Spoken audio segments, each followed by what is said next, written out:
Assalamu alaikum warahmatullahi wabarakatuh. Hermano, me envías un mensaje con tres cuestiones que prácticamente te contestas tú mismo. Yo solo te voy a confirmar lo que me has enviado, inshallah.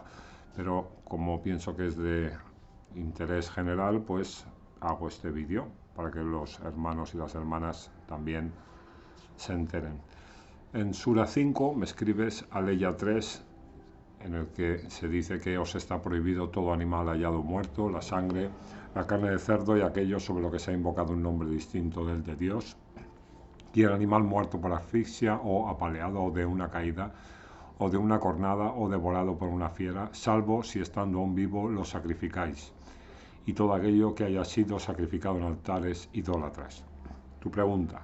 En esta ley ya se está prohibiendo la carne de matadero, donde se sacrifica al ganado mediante golpes, asfixia y shocks eléctricos, o significa que los animales muertos en accidentes como los que se describen son ilícitos.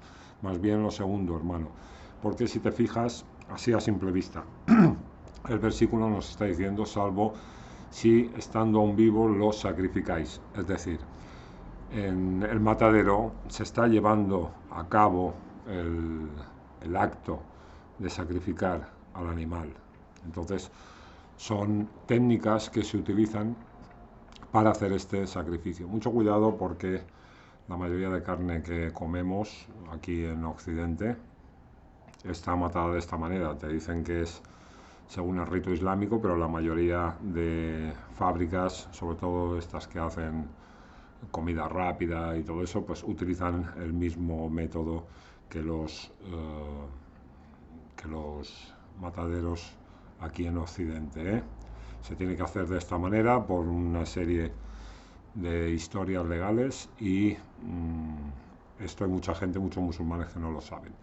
Pero claro, Allah nos está diciendo en el versículo que no se puede comer si está fuera de este proceso del sacrificio. Entonces, claro, lo que nos encontremos muerto por ahí, pues eso no se puede comer. De todas maneras, hermano, mira, tengo aquí, revisa 2.173, 5.3, 16.115 y 6.145.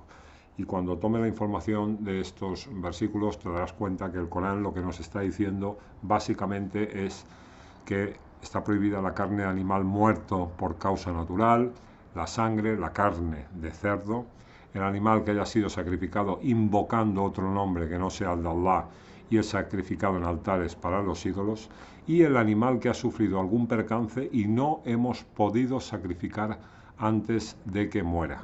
Esto es más o menos la lista que debemos tener en cuenta, ¿eh? Respecto al tema de lo halal, es que hay un negocio muy grande, hermano.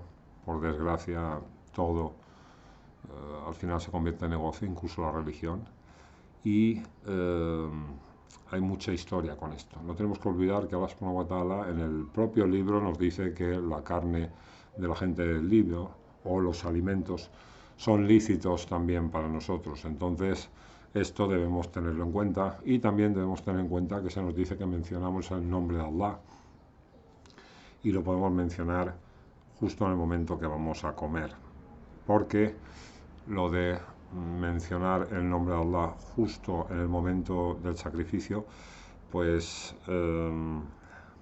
no queda demasiado claro. Lo que está clarísimo y nos asegura cumplir el precepto es mencionar el Bismillah justo antes de comer.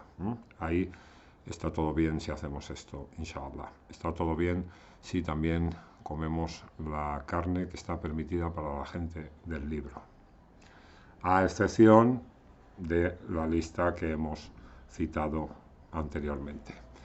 Luego, hermano, me señalas Sura 54, Aleya 1, en la que encontramos la última hora se acerca y la luna se parte en dos. Y me dices, estoy convencido que la interpretación tradicional está equivocada, porque dice que el profeta partió la luna en dos en frente de los paganos, y esto contradice a los versículos coránicos que dicen que los profetas no hicieron milagros en el sentido convencional. Exactamente. En tu opinión, ¿es acertada la interpretación que Mohamed Asad le da en su traducción del Sagrado Corán? Sí, es una buena aproximación a este ayat.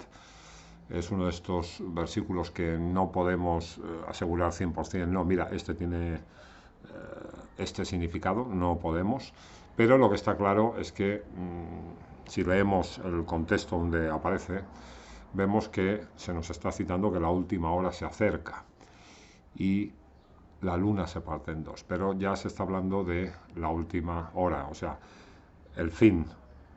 En otros lugares del libro también se nos dice que se rasgan los cielos y que suceden una serie de acontecimientos, como un apocalipsis en el que hay una destrucción de todo. Siempre en el momento final, en la última hora. Entonces, esto vendría a tener un poco este sentido. Es buena la interpretación que hace Mohamed Assad en su traducción. Y luego, la tercera cuestión, dices, en el Sura 111, que según la tradición habla de Abu Lahab, tío del profeta y enemigo del Islam, puede ser interpretado basándose solo en la lengua árabe.